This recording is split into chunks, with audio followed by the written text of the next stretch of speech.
Hi, welcome back to my channel. ನಾನು ಶಿಲ್ಪ. ಇವತ್ತಿನ ವಿಡಿಯೋದಲ್ಲಿ ಒಂದಷ್ಟು ದೇವ್ರ ಮನೆಗೆ ಯೂಸ್ ಆಗುವಂಥ ಟಿಪ್ಸ್ನ ಶೇರ್ ಮಾಡೋಣ ಅಂತ ವಿಡಿಯೋ ಮಾಡ್ತಾಯಿದ್ದೀನಿ. ಈ ವಿಡಿಯೋದಲ್ಲಿ ಫಸ್ಟು ನಾನು ಒಂದು 2 ಸ್ಪೂನ್ಸಷ್ಟು ಶ್ರೀಗಂಧ ಸ್ಯಾಂಡಲ್ವುಡ್ ಪೌಡರ್ ಹಾಕ್ಕೊಂಡೆ. ನೆಕ್ಸ್ಟ್ ಹಾಕ್ಕೊಳ್ತಾ ಇರೋದು ಜವಾದಿ ಪೌಡರ್ ಅಂತ, ಇದು ಎಲ್ಲ ಗ್ರಂಥಿಗೆ ಅಂಗಡಿಗಳಲ್ಲೂ ಸಿಗುತ್ತೆ. ನೆಕ್ಸ್ಟ್ ಅರಿಶಿನ ಹಾಕ್ಕೊಳ್ತಾ ಇದ್ದೀನಿ. ಒಂದು 1/2 ಸ್ಪೂನ್ ಹಾಕ್ಕೊಂಡ್ರೆ ಸಾಕು. ಸ್ಯಾಂಡಲ್ವುಡ್ ಪೌಡರ್ ಜಾಸ್ತಿ ಹಾಕ್ಕೋಬೇಕು, ಅರಿಶಿನ ಕಮ್ಮಿ ಹಾಕ್ಕೋಬೇಕು. ಹಾಗೆ ಅದನ್ನು ಮಿಕ್ಸ್ ಮಾಡೋಕ್ಕೆ ನಾನು ವಾಟರ್ ಯೂಸ್ ಮಾಡ್ತಾಯಿಲ್ಲ, ರೋಸ್ ವಾಟರ್ ಯೂಸ್ ಮಾಡ್ತಾಯಿದ್ದೀನಿ. ರೋಸ್ ವಾಟರ್ ಯೂಸ್ ಮಾಡೋದ್ರಿಂದ ಹಾಗೆ ಜವಾದಿ ಪೌಡರ್ ಯೂಸ್ ಮಾಡೋದ್ರಿಂದ ಒಂದೊಳ್ಳೆ ಫ್ರ್ಯಾಗ್ರೆನ್ಸ್ ಇರುತ್ತೆ ದೇವ್ರ ಮನೆಯಲ್ಲಿ. ಆ್ಯಂಡ್ ಈ ಜವಾದಿ ಪೌಡರು ನ್ಯಾಚುರಲ್ ಫ್ರ್ಯಾಗ್ರೆನ್ಸ್ ಅಂತ ಹೇಳ್ತಾರೆ. ಎಲ್ಲ ಗ್ರಂಥಿಗೆ ಅಂಗಡಿಗಳಲ್ಲೂ ಸಿಗುತ್ತೆ. ನಿಮ್ಗೇನಾದರೂ ಬೇಕು ಅಂದರೆ ನೀವು ಬೈ ಮಾಡ್ಬೋದು. ಹೀಗೆ ಎಲ್ಲ ದೇವರಿಗೆಲ್ಲ ಎಲ್ಲ ಬೊಟ್ಟುಗಳು ಇಟ್ಕೋಬೋದು. ಸೂಪರಾಗಿರುತ್ತೆ ಸ್ಮೆಲ್ಲಂತೂ. ಒಂದ್ಸರಿ ಟ್ರೈ ಮಾಡಿ ನೋಡಿ. ಇದರದ್ದು ಇನ್ನೂ ತುಂಬ ಸುಮಾರು ಯೂಸಸ್ ಇದೆ. ಅದನ್ನು ಸಪ್ರೇಟಾಗಿ ಒಂದು ವಿಡಿಯೋ ಮಾಡಿ ಹಾಕೋಣ ಅಂತ ನಾನು ಯೋಚನೆ ಮಾಡಿದೆ. ಹಾಗೇ ಕರ್ಪೂರ ಇರುತ್ತಲ್ವ, ಕರ್ಪೂರನ ಸ್ವಲ್ಪ ಒಂದು 1/2 ಕರ್ಪೂರ ತೊಗೊಂಡು ಚೆನ್ನಾಗಿ ಪುಡಿ ಮಾಡಿ ಹೀಗೆ ಕಾಮಾಕ್ಷಿ ದೀಪದಲ್ಲಿ ಹಾಕೋದ್ರಿಂದ ಸೈಡಲ್ಲಿ ಗ್ರೀನ್ ಆಗಿರುತ್ತಲ್ಲ, ಆ ಗ್ರೀನ್ ಆಗಲ್ಲ ಅಂತ ಹಾಕೋದು.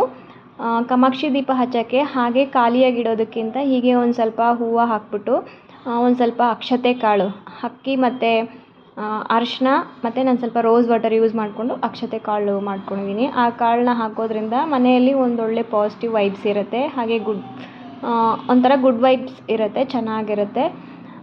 ನೀವು ಟ್ರೈ ಮಾಡಿ ನೋಡಿ. ನಾನು ಮಾಡ್ಕೋತಾ ಇದ್ದೀನಿ ಅಕ್ಷತೆ. ಹಾಗೇ ದೀಪ ಹಚ್ತೀವಲ್ಲ, ದೀಪ ಹಚ್ಚೋಕ್ಕಿಂತ ಮುಂಚೆ ಒಂದು ಸ್ವಲ್ಪ ಜವಾದಿ ಪೌಡರ್ ಅಂತ ಹೇಳಿದ್ನಲ್ಲ ನಾನು, ಆ ಪೌಡರ್ನ ಒಂದು ಸ್ವಲ್ಪ ಮಿಕ್ಸ್ ಮಾಡಿ ಅದರೊಳಗೆ ದೀಪ ಎಷ್ಟೊತ್ತು ಉರಿತಾ ಇದ್ದರೆ ಅಷ್ಟೊತ್ತು ಒಂಥರ ಮೈಲ್ಡಾಗಿ ಫ್ರ್ಯಾಗ್ರೆನ್ಸ್ ಬರ್ತಾ ಇರುತ್ತೆ ದೇವ್ರ ಮನೆಯಲ್ಲಿ, ಚೆನ್ನಾಗಿರುತ್ತೆ.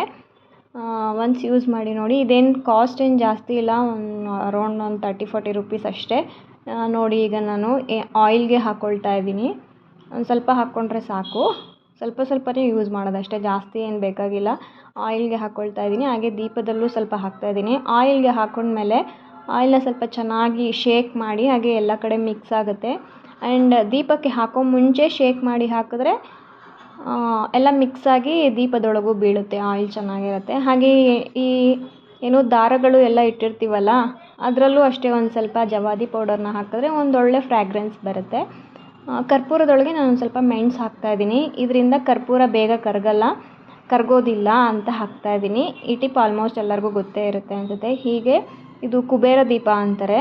ಇದನ್ನು ತಗೊಂಡು ಇದರೊಳಗೆ ಈ ಬೀಜ ಹಾಕ್ಕೊಂಡು 1-2 ಲವಂಗ ಹಾಕ್ಬಿಟ್ಟು ದೇವ್ರ ಮನೆಯಲ್ಲಿಟ್ಟರೆ ವಾಸ್ತು ಅಂತ ಹೇಳ್ತಾರೆ, ಒಂದೊಳ್ಳೆ ಪಾಸಿಟಿವಿಟಿ ಇರುತ್ತೆ ಮನೆಯಲ್ಲಿ ಅಂತ ಹೇಳ್ತಾರೆ. ಹೀಗೆ ದೇವ್ರ ಮನೆಯಲ್ಲಿ ನಾವು ಹೂವನ್ನ ಯೂಸ್ ಮಾಡ್ತೀವಲ್ಲ, ಈ ರೋಸು ಮತ್ತು ಈ ಶಾವಂತಿಗೆಲ್ಲ ಹೆಚ್ಚು ಸ್ಮೆಲ್ ಬರಲ್ಲ. ಅದಕ್ಕೆ ನಾನೊಂದು ಟಿಪ್ ಹೇಳ್ತಾ ಇದ್ದೀನಿ. ಈಗ ನೋಡಿ, ಒಂದು ಸ್ವಲ್ಪ ರೋಸ್ ವಾಟರ್ ಆ್ಯಡ್ ಮಾಡಿಕೊಂಡು ಅದರೊಳಗೆ ಒಂದು ಸ್ವಲ್ಪ ಜವಾದಿ ಪೌಡರ್ನ ಹಾಕ್ಕೊಳ್ತಾ ಇದ್ದೀನಿ. ನಿಮ್ಗೆ ಎಷ್ಟು ಬೇಕೋ ಅಷ್ಟು ಆ್ಯಡ್ ಮಾಡ್ಕೋಬೋದು, ನೋ ಪ್ರಾಬ್ಲಮ್. ನಾನು ಸ್ವಲ್ಪ ಆ್ಯಡ್ ಮಾಡ್ಕೋತಾ ಇದ್ದೀನಿ. ಇದೆರಡನ್ನೂ ಆ್ಯಡ್ ಮಾಡಿ ಚೆನ್ನಾಗಿ ಮಿಕ್ಸ್ ಮಾಡಿಬಿಟ್ಟು ಹೂನಾದಲ್ಲಿ ಡಿಪ್ ಮಾಡಿ ದೇವ್ರಿಗೆ ಇಡೋದ್ರಿಂದ ಸುಮಾರು ಹೊತ್ತು ಒಂದೊಳ್ಳೆ ಫ್ರ್ಯಾಗ್ರೆನ್ಸ್ ಇರುತ್ತೆ. ಯಾಕೆಂದರೆ ದೇವ್ರಿಗೆ ಸುವಾಸನೆ ಬರುವಂಥ ಹೂಗಳನ್ನೇ ಯೂಸ್ ಮಾಡಬೇಕು ಅಂತ ಹೇಳ್ತಾರಲ್ಲ, ಈಗ ಮಾಡೋದ್ರಿಂದ ಒಂದೊಳ್ಳೆ ಸುವಾಸನೆ ಬರ್ತಾ ಇರುತ್ತೆ ದೇವ್ರ ಮನೆಯಲ್ಲಿ. ಈ ಟಿಪ್ಪು ನನಗೆ ಇಷ್ಟ ಆಯಿತು, ನಾನು ಯೂಸ್ ಮಾಡ್ತೀನಿ. ಯಾವಾಗಲೂ ಯೂಸ್ ಮಾಡಲ್ಲ, ಹಬ್ಬ ಇದ್ದಾಗ ಫ್ರೈಡೆ ವಾರ ಮಾಡ್ತೀವಲ್ಲ ಆಗ ಯೂಸ್ ಮಾಡ್ತೀನಿ. ಏನು ಅಂದರೆ ಮಲ್ಲಿಗೆ ಹೂವು ಆ ಥರ ಏನೂ ಸಿಕ್ಕಿಲ್ಲ ಅಂದರೆ ಈ ಥರ ಯೂಸ್ ಮಾಡ್ತೀನಿ. ಬೇಕಾದ್ರೆ ಯು ಕ್ಯಾನ್ ಯೂಸ್. ಆ್ಯಂಡ್ ನಾನು ಅಗರಬತ್ತಿಗಳನ್ನ ಹೇಗೆ ಸ್ಟೋರ್ ಮಾಡ್ತೀನಿ ಅಂದರೆ, ಇದು ಒಂದಿದೆ, ಇದನ್ನೇನು ಹೇಳ್ತಾರೆ ಅಂತ ಗೊತ್ತಿಲ್ಲ ನನಗೆ, ಶಾಪಲ್ಲಿ ತೊಗೊಂಡೆ. ಇದರಲ್ಲಿ ಹಾಕಿ ಇಟ್ಬಿಟ್ರೆ ನೀಟಾಗಿರುತ್ತೆ, ಮೆಸ್ಸಿ ಆಗೋಲ್ಲ ದೇವ್ರ ಮನೆ ಎಲ್ಲ. ಸೊ ನೀವು ಬೈ ಮಾಡ್ಬೋದು. ಇದು ಆನ್ಲೈನಲ್ಲೂ ಸಿಗುತ್ತೆ ಅನಿಸುತ್ತೆ. ನಾನು ಹೊರಗಡೆ ಶಾಪಲ್ಲಿ ತೊಗೊಂಡಿದ್ದು. ಬೇಕು ಅಂದರೆ ಹ್ಯಾಂಗೂ ಮಾಡ್ಬೋದು. ನೋಡಿ, ಇಲ್ಲಿ ಹ್ಯಾಂಗರು ಇದೆ. ಸೊ ಚೆನ್ನಾಗಿರುತ್ತೆ ದೇವ್ರ ಮನೆಯಲ್ಲಿ.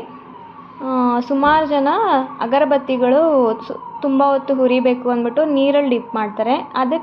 ನೀರಲ್ಲಿ ಡಿಪ್ ಮಾಡೋದಕ್ಕಿಂತ ಹೀಗೆ ಸ್ವಲ್ಪ ರೋಸ್ ವಾಟರ್ ಹಾಕ್ಕೊಂಡು ಅದರೊಳಗೆ ಒಂದು ಸ್ವಲ್ಪ ಜವಾದಿ ಪೌಡರ್ ಮಿಕ್ಸ್ ಮಾಡಿಕೊಂಡು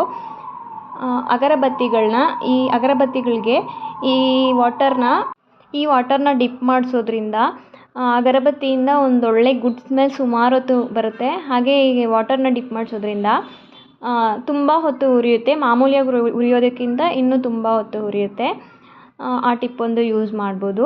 ಹಾಗೆ ನಾನು ಈ ಥರ ದೀಪ ಹಚ್ಚೋದ್ರಿಂದ ಮನೆಯಲ್ಲಿ ಒಂದೊಳ್ಳೆ ಗುಡ್ ವೈಬ್ಸ್ ಇರುತ್ತೆ. ನೀವು ಬೇಕಾದ್ರೆ ಟ್ರೈ ಮಾಡಿ. ಹೀಗೆ ಒಂದು ತಟ್ಟೆಗೆ ಬಟ್ಟುಗಳು ಇಟ್ಬಿಟ್ಟು ಒಂದು ಸ್ವಲ್ಪ ಅರಿಶಿನ ಕುಂಕುಮ ಆ್ಯಡ್ ಮಾಡ್ತಾಯಿದ್ದೀನಿ. ಆ್ಯಡ್ ಮಾಡಿ ₹1 ಕಾಯಿನ್ ಹಾಕಬೇಕು ಅದರೊಳಗೆ.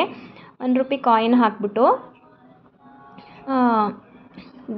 ಕಾಮಾಕ್ಷಿ ದೀಪನ ಇದರಲ್ಲಿಟ್ಟು ಹಚ್ಚೋದ್ರಿಂದ ಒಂದೊಳ್ಳೆ ಗುಡ್ ವೈಬ್ಸ್ ಇರುತ್ತೆ. ಹಾಗೆ ಒಂದಷ್ಟು ಫೈನಾನ್ಷಿಯಲ್ ಪ್ರಾಬ್ಲಮ್ಸ್ ಇರುತ್ತೆ ಅಂತ ಹೇಳ್ತಾರಲ್ಲ, ಆ ಥರ ಪ್ರಾಬ್ಲಮ್ಸ್ ಎಲ್ಲ ಒಂದು ತಕ್ಕ ಮಟ್ಟಿಗೆ ಕ್ಲಿಯರ್ ಆಗುತ್ತೆ ಅಂತ ಹೇಳ್ತಾರೆ.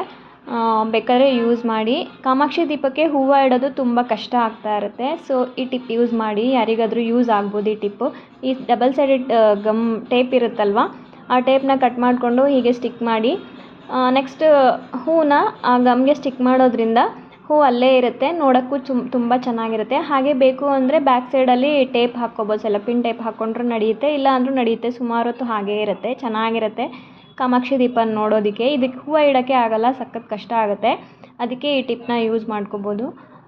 ಹಾಗೆ ಒಂದು ಸಣ್ಣ ಸಣ್ಣ ವಿಗ್ರಹಗಳಿರುತ್ತಲ್ಲ, ಅದಕ್ಕೂ ಇಡೋಕ್ಕಾಗಲ್ಲ, ಅದಕ್ಕೂ ಹೀಗೆ ಈ ಟಿಪ್ನ ಯೂಸ್ ಮಾಡ್ಬೋದು. ಡಬಲ್ ಸೈಡೆಡ್ ಗಮ್ ಟೇಪ್ ಹಾಕ್ಬಿಟ್ಟು ಯೂಸ್ ಮಾಡ್ಬೋದು. ನೋಡಿ ಎಷ್ಟು ಚೆನ್ನಾಗಿ ಕಾಣ್ತಾ ಇದೆ ಕಾಮಾಕ್ಷಿ ದೀಪ ಈಗ ಹೂವು ಇಟ್ಟರೆ. ನನಗೆ ಈ ಟಿಪ್ ಅಂತೂ ಸೂಪರಾಗಿ ಇಷ್ಟ ಆಯ್ತು, ಸಖತ್ ಇಷ್ಟ ಆಯಿತು. ನಿಮ್ಮೆಲ್ಲರಿಗೂ ಈ ಟಿಪ್ಸ್ ಯೂಸ್ ಆಗಿದ್ದರೆ ಪ್ಲೀಸ್ ನನ್ನ ಚಾನಲ್ನ ಸಬ್ಸ್ಕ್ರೈಬ್ ಮಾಡಿ. Bye take care.